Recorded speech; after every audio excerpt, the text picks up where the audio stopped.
Good evening to the whole community. Thank you again for being here, for being willing to listen to the following stories of encounters with the paranormal and the unexplainable. We have prepared some great stories for you tonight. They are short, but they all leave us with many questions for you to answer. If you've ever experienced something similar, or have knowledge on such mysteries, we would love to hear from you. If not, don't worry, because sooner or later, you may experience something that could make you the next protagonist of Tales of the Night.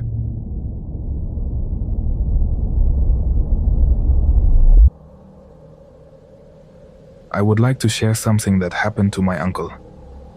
Here in the state of Querétaro, on the highway from Ezequiel Montes to Cadereyta. He is a taxi driver and told me about a time he was hired to do an overnight trip. Around 2 a.m, he was on his way back home when he saw a man dressed as a charro in the middle of the road. His entire outfit was black, but he was hard to ignore, standing with a hand raised, signaling for my uncle to stop. It was late, and there would be no other taxis passing at that time of night. So my uncle pulled over, and the charro got into the back seat. My uncle asked the charro why he was walking those roads so late at night, and the man replied that he was patrolling his territory. My uncle was surprised, but the man told him that he enjoyed going out at that time of night. My uncle asked him how far his territory extended, and the charro replied that it reached the Zituni curve.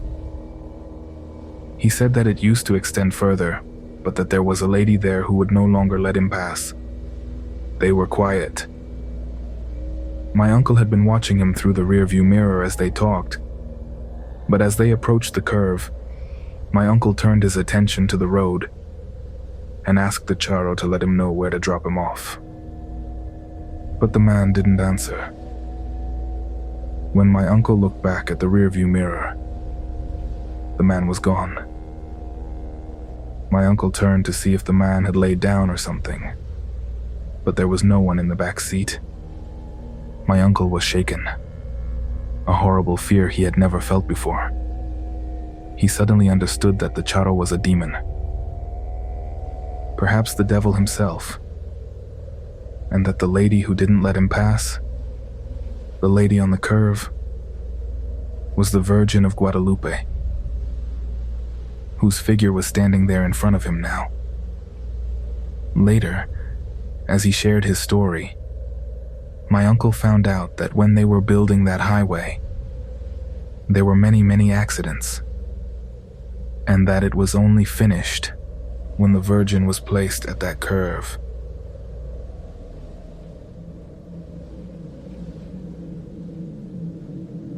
Hello, community. I would like to share something curious that just happened to me.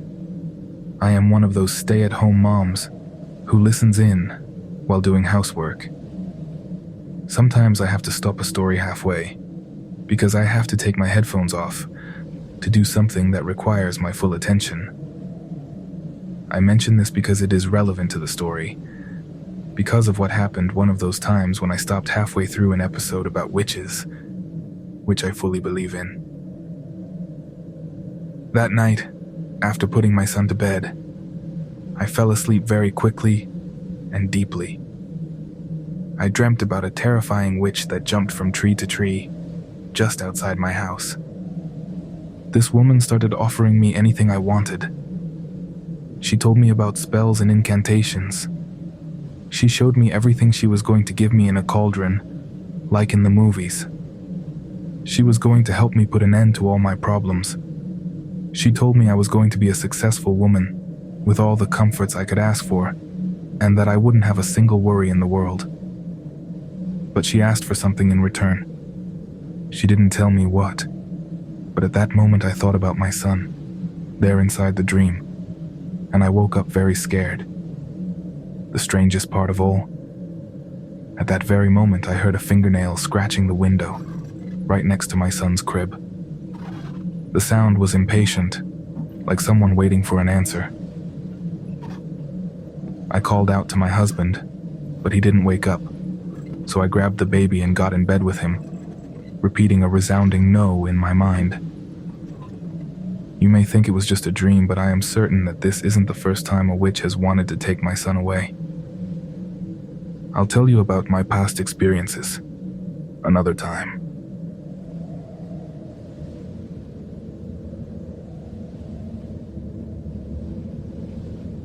Hello, community. I want to tell you guys something that happened to me 6 years ago, although it seems like it was a long time ago. When I studied architecture, I had a friend who I spent a lot of time with.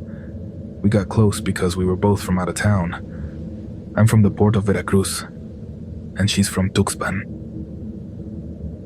I liked having Daniela around because she was very talkative and made friends very easily. Perhaps because everyone noticed her sincerity. Perhaps because she always said what she thought outright. Daniela is also, how to put it, mystical. She believes in energies as a supernatural force, in spirits, and many other things. Since her apartment was closer to campus, we would often go there to do homework, projects, or just hang out. The apartment she rented was on the second floor of a gated community at the end of a very steep street. On the other side of the wall that closed off the street, there was a grove of trees that connected to a park. I remember the first time she invited me over. There were 3 of us girls and another classmate. As soon as you entered the apartment, you immediately noticed her collection of unusual trinkets. She had a small altar to the Virgin, a bundle of herbs tied with a red ribbon hanging from the back of the front door, a silver crucifix, candles, incense, quartz crystals, and she also had a very large religious candle which she told us her dad had gifted her, that it was blessed. We asked why she had all that stuff, and she said it was for her protection because she said she was very sensitive to energies, all kinds of energies, good and bad. Her response didn't seem strange to us because she was always talking about things like that. She even took a small red cloth pouch out of her pocket and told us that it was something she always carried on her to prevent bad energies from sticking to her. Then she took out a tarot card deck and, out of curiosity, we asked her to read them. I've always been skeptical and didn't take any of that stuff seriously, but we spent the afternoon telling stories, doing card readings and drinking wine. Many times after that day when it got late, I would sleep over at her place. I was at her apartment so often that at one point we even thought about renting it together. Nothing strange had ever happened there until one night. A night that changed everything for me. One Sunday, a few classmates decided to go to the movies. We were going to see Annabelle 2. I remember it well. It was August 2017. We got out of the movie. It was a bit late, and like many nights, I decided to stay with Daniela. I woke up in the middle of the night and turned to look at Daniela, sleeping peacefully next to me. From the bed, I could see the dining room and above the mini fridge, a microwave that showed the time. It was 3 o'clock in the morning, sharp. I was a little startled seeing the time, but I told myself, don't freak out just because you've seen a horror movie. Go back to sleep. So I closed my eyes and tried to go back to sleep, but I couldn't. Terrifying images were popping into my head, violent images, full of blood. So I opened my eyes again, thinking it was all a product of my imagination after having seen a movie like that. I was trying to convince myself of this when I suddenly heard footsteps coming down the steep street. They were very loud steps, as if someone was marching purposefully to be heard. The neighbor's dog started barking as the steps kept approaching faster and faster down the street, until they passed in front of the apartment.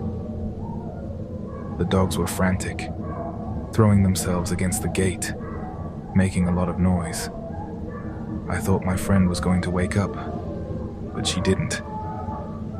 When the footsteps stopped, the dogs immediately fell silent, and a chill came over me. I was very scared, but I kept thinking it was just my imagination. Maybe it was just a neighbor coming home late. But what I noticed next terrified me. I realized there was total silence. No crickets, no barking, no sounds of cars in the distance. Really, a very profound silence. Grave, as they sometimes say. I got restless and sat up in bed. I kept trying to convince myself that everything was fine, that I was exaggerating, but I felt like my head was being squeezed, like there was a deep buzzing produced by the silence, like that sound in your ears when the pressure drops. Then I heard it. Something had landed on the roof above us. I looked up, trying to imagine what it could be. It sounded like the footsteps I had heard on the street before, and at that moment, a dog started howling. Then another one, and another. And it seemed like all the dogs in the neighborhood were howling at once. I stood motionless, and that thing on the roof started walking around in circles above my head. Then it stopped and began scratching the ceiling. The scratches were digging into the concrete slab, as if digging a hole to get inside. I couldn't take it anymore. I decided to wake Daniela, but I didn't want that thing to hear me, so I whispered her name. She couldn't hear me. So I raised my voice and I grabbed her by the shoulders, shaking her as I called out her name until I was nearly shouting at her. She finally opened her eyes, scared, and asked what was going on. I told her I was scared because she wouldn't wake up, that I had heard strange noises. I didn't want to tell her about the footsteps on the roof, or those claws scratching the ceiling that seemed to want to break through the roof to get inside. I didn't want to frighten her more than necessary. She got up and offered me a glass of water. By then the noises had stopped, but I started crying. I felt like it had hurt me. I was very scared. Tears just poured from my eyes and I couldn't stop them. That's when Daniela got scared. She asked what was wrong with me. I could only tell her that I was very scared. I swear, at that moment, I started hearing something whispering from the bathroom. They were barely whispers. Someone was talking, saying things I couldn't understand. They seemed like words, but they were incomprehensible, like a language I had never heard before. Daniela looked at me. Then she saw the time. It was 3:30, and I saw her eyes widen in fear. Suddenly, the neighbor's dogs started howling again. The footsteps started again. We both heard them this time. I told her I had been hearing that ever since I woke up. I remember her telling me it was surely a cat in heat or something, that I shouldn't worry. But as she told me that, she was also frantically searching for something. She took out a box of incense and lit one, just like her weird stuff she used to do. She said the energy was very heavy, that the plume of smoke coming from the incense was tense. And it was. The smoke was very straight, as if drawn with a ruler and not a diamond like it usually comes out. I tried praying, but I couldn't remember anything more than the first line. Our Father who art in heaven, our Father who art in heaven. I repeated it over and over in my mind. The scratches continued. That was no cat. I was sure of it. And I couldn't help but think of my grandmother's stories. She would always tell me how witches would land onto roofs, that they would scratch until dawn, when you would hear them flapping away. I suddenly got an unbearable urge to go out and see what it was with my own eyes. I got up, ready to go out, but Daniela shouted at me, "No, don't you see? That's what it wants. It wants you to go out." My friend could be kooky sometimes, but this time I heard her speak seriously, and it got through to me. Daniela decided to light the religious candle. She struggled to carry the heavy thing to the center of the apartment for the whole room to brighten with its flame. Meanwhile, I was in shock. Maybe I still am after so many years. That candle looked so sinister too. A solitary candle in the middle of a room at 3 a.m, with dogs howling and a relentless scratching outside. No one can truly imagine just how terrifying that scene was. But little by little, the footsteps and scratches disappeared. The dogs stopped howling one by one. You could still hear some of them in the distance, until finally, they were all silent. Daniela and I didn't talk. We just stared at each other as we waited around the candle. We waited for everything to return to normal, and slowly, I stopped sensing it. It was gone. Whatever it was that had been there was gone. Obviously, we didn't sleep until we saw the first rays of morning light. Then I was able to rest. I slept a couple hours, and at 7 we went to class. I didn't see Daniela until 10 when we met out on the school stairs. Then, as we ate breakfast, we told some classmates what had happened to us. Most of them said we probably freaked ourselves out, but there were some who dared say that maybe, just maybe, it was a witch. Everyone had their own point of view. Then Daniela broke the silence, saying she had already researched it and found out there was going to be a solar eclipse at noon that day, and that when that type of phenomenon occurs, it becomes easier for witches to shapeshift. She was sure it had been an owl, that it had come for her, but since she always slept with her own personal protection, it had tried to take me instead. That's why she gave me a protective quartz crystal, telling me to never take it off.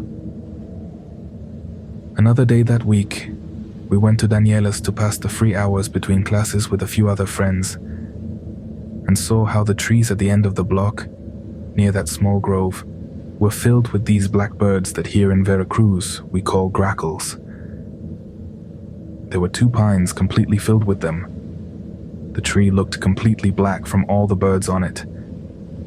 And then the neighbor's dog started howling again. It's worth mentioning this was around 6 o'clock at night, but it still scared us. So Daniela said, "Let's go. Let's get out of here." We turned around and rushed back towards campus.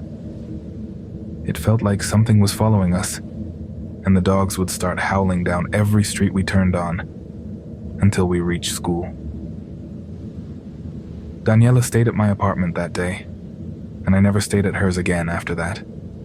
Though, of course, she remained my close friend. I never knew what to think.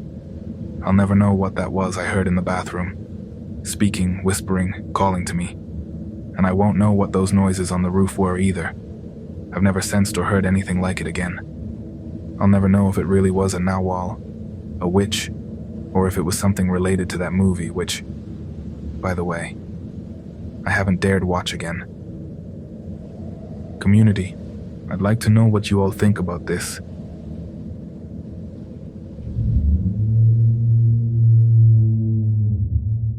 Thank you for staying with us. As always, consider officially joining the internet's greatest community, Tales of the Night. Subscribe to never miss a new episode. But for now, it's time to delve back into more Tales of the Night.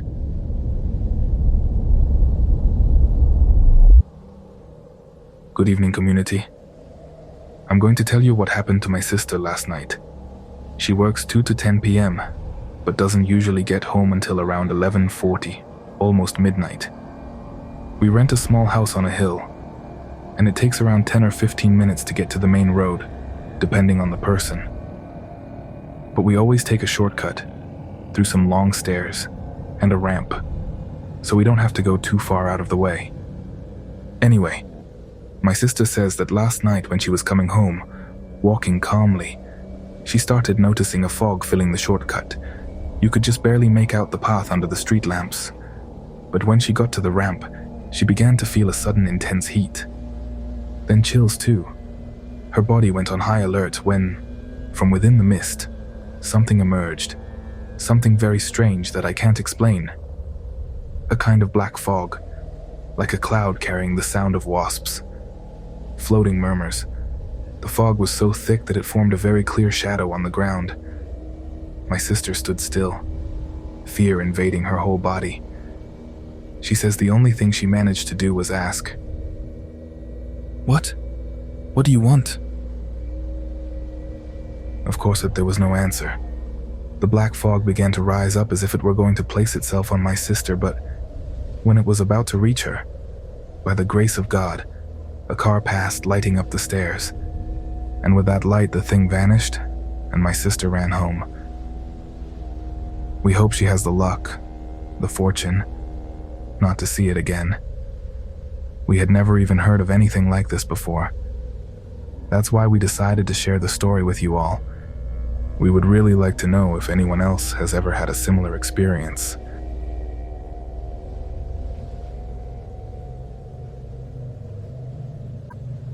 Hello, community. I'm going to share an experience I had some time ago with a supposed shapeshifter. And I say supposed because it's not something I can confirm. In fact, the story may not be paranormal at all, but it has always seemed very curious to me, especially because shapeshifters are always said to be evil beings. Years ago, when my dad passed away, we went to bury him in his hometown, a place in the Orizaba region. On the first anniversary, they made carnitas. Yes, I know it may sound strange, but that is the custom there. On the burial day, they serve beans with chili peppers. After 8 days, tamales. After 6 months, mole.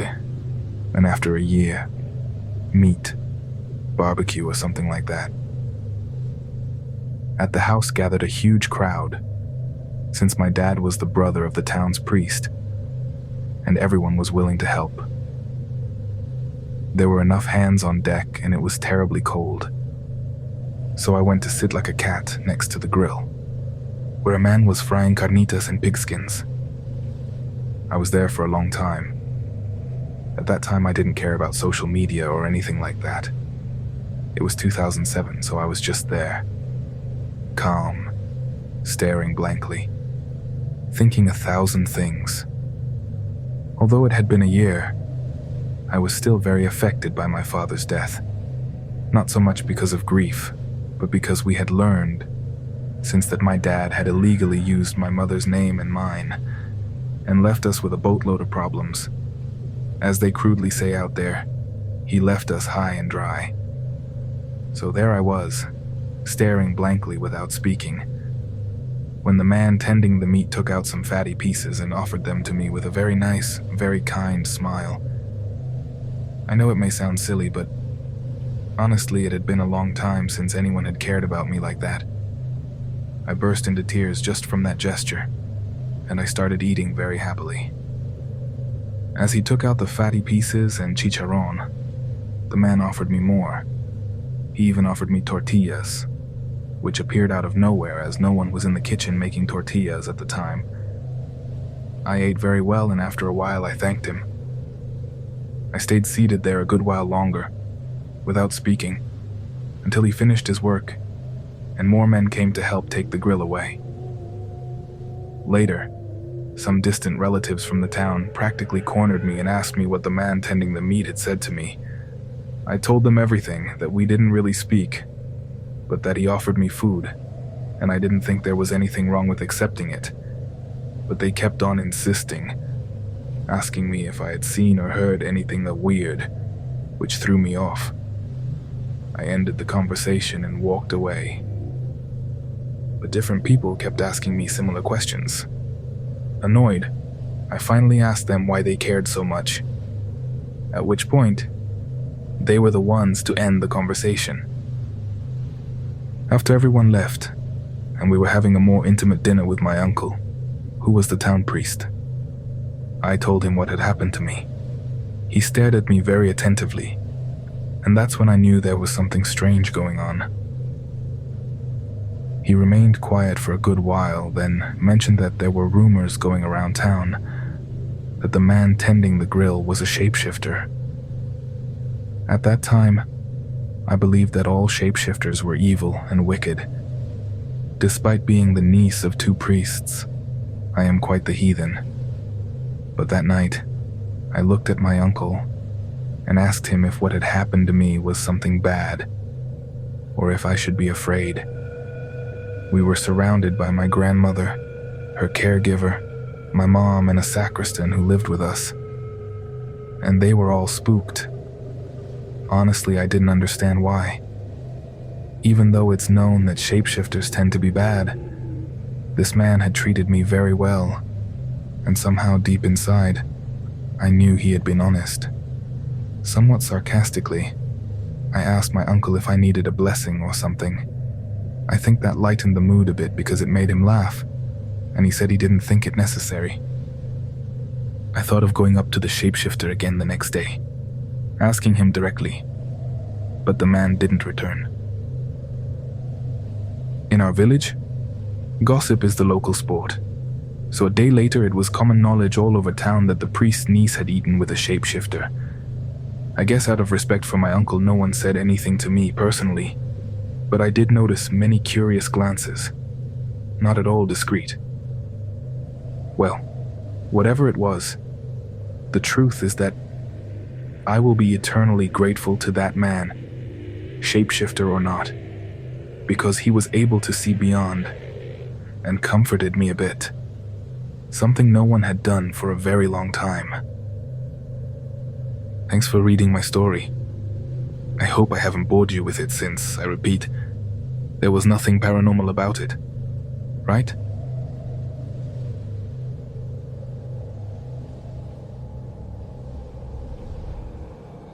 I'm going to share an experience from a few years ago.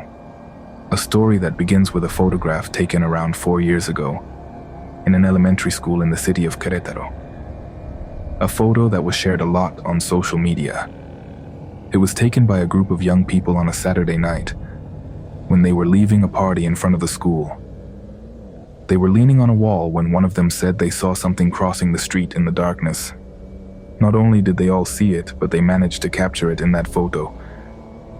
The silhouette of a girl in a dress next to a seesaw. But my story, what I want to share, happened afterwards. One night when it was already past 11, I had been out with some friends after work and was on my way home. Halfway there, I started needing to pee, and I knew I wasn't going to be able to hold it all the way home, but I couldn't just stop there on the road.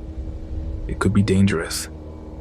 I thought maybe I could reach my parents' house, but when I got into town, I couldn't hold it any longer. I stopped on a street to do my business.